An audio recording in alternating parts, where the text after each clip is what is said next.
Salut tout le monde, c'est Magnus, on se retrouve aujourd'hui pour une petite vidéo de news, du coup je vous en avais parlé dans la dernière vidéo, une vidéo de news sur Transformers Rise of the Beasts, parce que mine de rien ça fait un moment que j'ai pas parlé des news autour de ce film, faut dire il n'y a pas eu grand chose, clairement, depuis l'annonce du report du long métrage du coup à juin 2023 au lieu de juin 2022, donc... J'ai peut-être quelques infos qui pourront vous intéresser et vous redonner un peu le smile, en tout cas dans les prochaines semaines potentiellement. Donc, il n'y a pas grand-chose à dire sur ce qui s'est passé depuis, mais il y a quand même 2-3 éléments intéressants. La première chose, c'est que l'on a appris du coup la façon dont le film avait été développé, c'est-à-dire...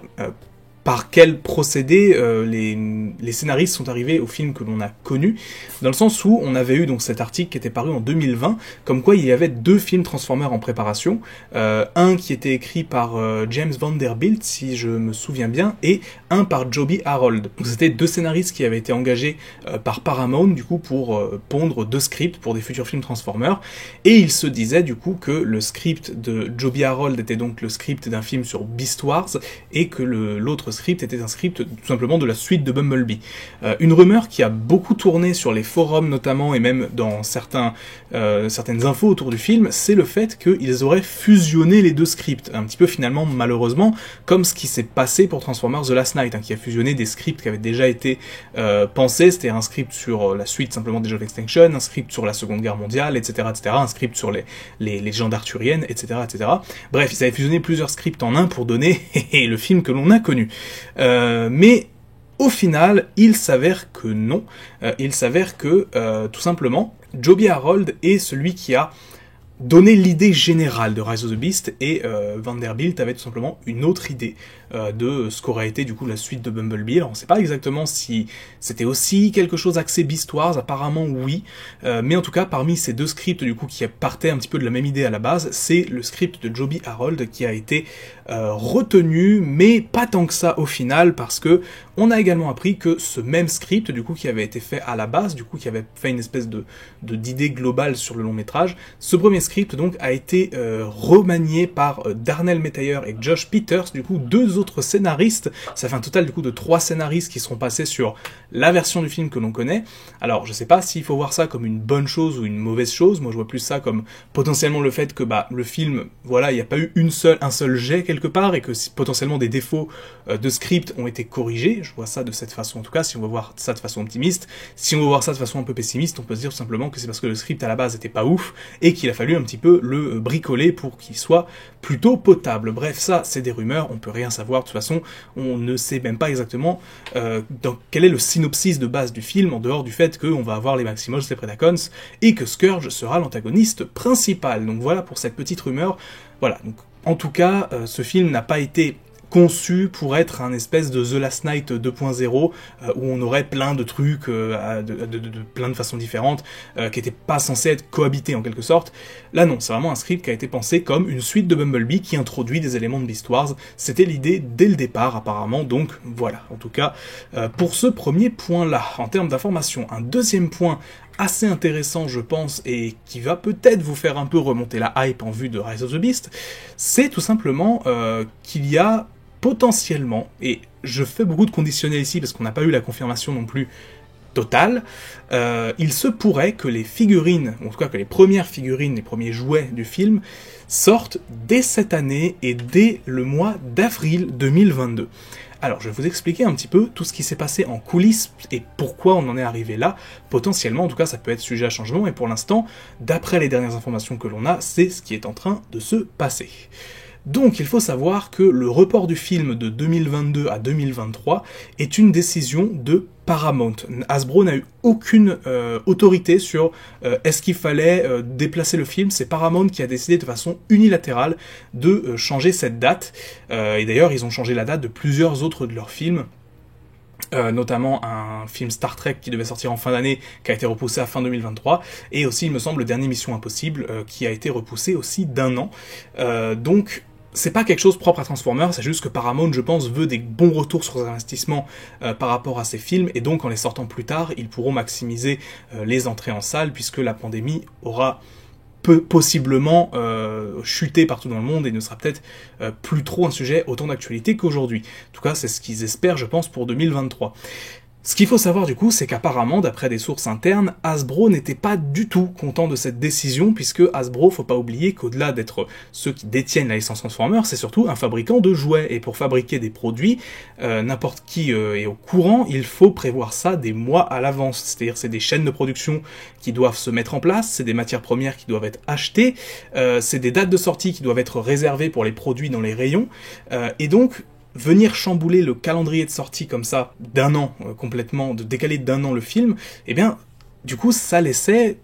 pas trop d'options à Hasbro, c'est-à-dire soit ils gardaient la date de sortie de base des jouets, et du coup, bah, tout se déroulait entre guillemets comme ils avaient prévu à la base, sauf que, bah, ils sortaient les jouets d'un film qui n'était pas encore sorti, soit ils décalaient les jouets d'un an, mais ils restaient du coup avec énormément de stock, puisque les jouets en eux-mêmes existent déjà sans doute, ils ont déjà été fabriqués là actuellement dans les usines de Hasbro et Takara, donc du coup, ils seraient restés avec énormément de stock sous les bras et du coup des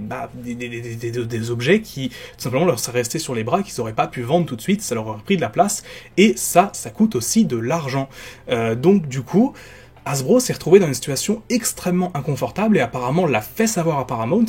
D'ailleurs, rappelons que l'accord entre Paramount et Hasbro, pour ce qui est des licences Hasbro et surtout du coup de Transformers, expire fin 2022. C'est-à-dire que on ne sait pas encore si Paramount et Hasbro vont continuer après Rise of the Beast de faire des films Transformers ensemble. Peut-être que potentiellement c'est un autre studio qui récupérera la licence si jamais ils n'arrivent pas à s'entendre sur un nouveau contrat. Bref, du coup, ça veut dire que déjà Rise of the Beast sortira après la fin de cet accord. C'est-à-dire que si l'accord n'a pas été renouvelé fin 2022, on aura quand même un film Transformers qui sortira alors que l'accord n'aura pas été renouvelé, donc la situation est un petit peu délicate, on va dire. Du coup, voilà, ça a laissé Hasbro dans une situation vraiment pas facile, et il semblerait, et encore une fois, il semblerait que les magasins de jouets et les magasins tout court, même les magasins en ligne, notamment les boutiques en ligne, type Amazon, etc., vont commencer à recevoir les figurines de Rise of the Beast, des premières vagues en tout cas, de jouets à partir de avril 2022, qui était en fait la date de base prévue pour la sortie des jouets, puisque le film sortant en juin, on sort évidemment les figurines à l'avance pour faire monter un petit peu la hype, montrer les premiers designs, etc., donner envie aux enfants d'acheter évidemment. Donc la stratégie commerciale de Hasbro était prête, elle était prête à être déroulée, et elle aurait été plutôt semblable à toutes les autres, des films de Michael Bay notamment. Mais voilà, le problème est venu se poser, le problème que Paramount a décalé le film d'un an. Et il y a un autre élément aussi qui est à prendre en compte et que j'ai pu aussi voir de mon côté, qui avait été avancé notamment sur un podcast Transformers dont je vous mettrai le lien dans la description. Il se peut aussi que tout simplement le fait que les jouets restent à une date de sortie d'avril 2022 soit tout simplement pour faire des profits tout de suite sur des produits Transformers, parce qu'il faut savoir que du coup, si on enlève les produits Rise of the Beast cette année, Hasbro aura pas grand chose à vendre. C'est vrai que cette année, on n'a pas de nouvelle série qui a été annoncée par exemple sur Netflix, à part une série Bot, mais on sait toujours pas quand est-ce que ça va sortir, on n'a aucune image, on sait pas forcément ce que ça va donner. On aura juste du coup, en termes de médias, les comics IDW qui en plus vont se terminer, donc pas, disons, la chose la plus enthousiasmante qui soit. On aura juste en termes de gamme de jouets, la gamme de jouets Legacy, qui est, entre guillemets, le principal truc que Transformers va faire cette année en tant que licence. Donc c'est vrai que c'est un petit peu faible, et d'un point de vue purement économique, ça fait pas grand chose, et il faut aussi rappeler un élément, c'est que le PDG de Hasbro, enfin l'ancien PDG de Hasbro est décédé il y a quelques semaines, Brian Goldner, qui a donc été remplacé.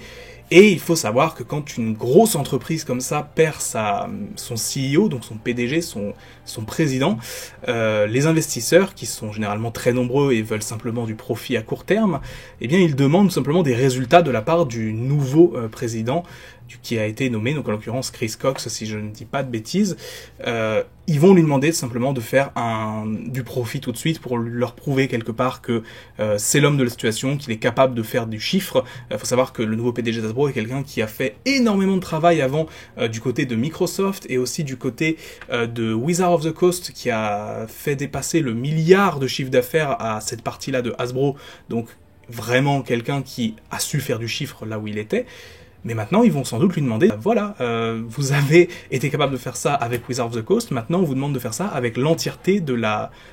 marque Hasbro, quelque part. Et je pense que le fait de laisser les figurines Rise of the Beast sortir en 2022, c'est privilégier tout simplement, voilà, une stratégie court-termiste qui pourrait se révéler néfaste pour le film en lui-même. Alors, de ce que j'ai pu lire, les premières vagues qui sortiraient cette année ne seraient pas l'entièreté de ce qu'ils avaient prévu de sortir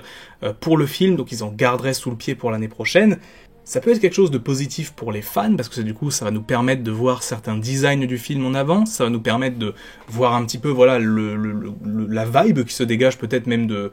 cette ligne de jouets. Alors, faut savoir que ce sera pas les studios series, etc. Ce sera juste la gamme de jouets basique, comme on a eu pour Bumblebee, donc ce sera vraiment des choses assez simples, avec beaucoup de gimmicks,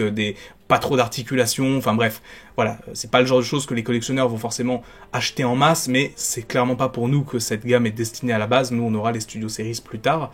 donc sans doute du coup en 2023 pour le coup. Donc du coup, voilà, potentiellement du coup un premier visuel des personnages de Rise of the Beast assez rapidement, parce que si les jouets sortent en avril, croyez-moi bien qu'on aura des leaks avant ça, mais est-ce que du coup cette hype, on va dire, qui peut être entretenue, ne va pas desservir l'aspect commercial du film dans un an? On ne sait pas trop. Reste que voilà, en tout cas, ça pourra desservir l'aspect commercial en termes de jouets, ça n'aura pas d'influence sur le box-office, de toute façon, le box-office, le film sortira et on verra bien comment il marchera. Mais voilà, en tout cas, je me mets du point de vue de Hasbro qui a besoin de vendre des jouets aussi avant tout. Mais voilà, ça, de toute façon, faut voir ça autrement et on verra ça le moment venu. Je pense, voilà, que là, il y a une stratégie court-termiste qui est potentiellement en train de se mettre en place pour simplement rassurer les investisseurs, rassurer le fait que voilà, le nouveau président de Hasbro est capable de tenir les rênes de son entreprise. On verra bien du coup dans un an comment la situation sera gérée, comment, voilà, est-ce qu'ils sortiront d'autres gammes de jouets par rapport au film, est-ce qu'ils feront des nouvelles vagues, est-ce qu'ils recommercialiseront des choses qui ont été déjà commercialisées cette année, je ne sais pas. En tout cas, nous verrons bien. Sur ce, c'est la fin de cette vidéo, j'espère qu'elle vous aura plu, n'hésitez pas à me dire ce que vous pensez de tout ça dans les commentaires, et sur ce, on se dit à très vite pour un nouveau focus, c'était Magnus, ciao.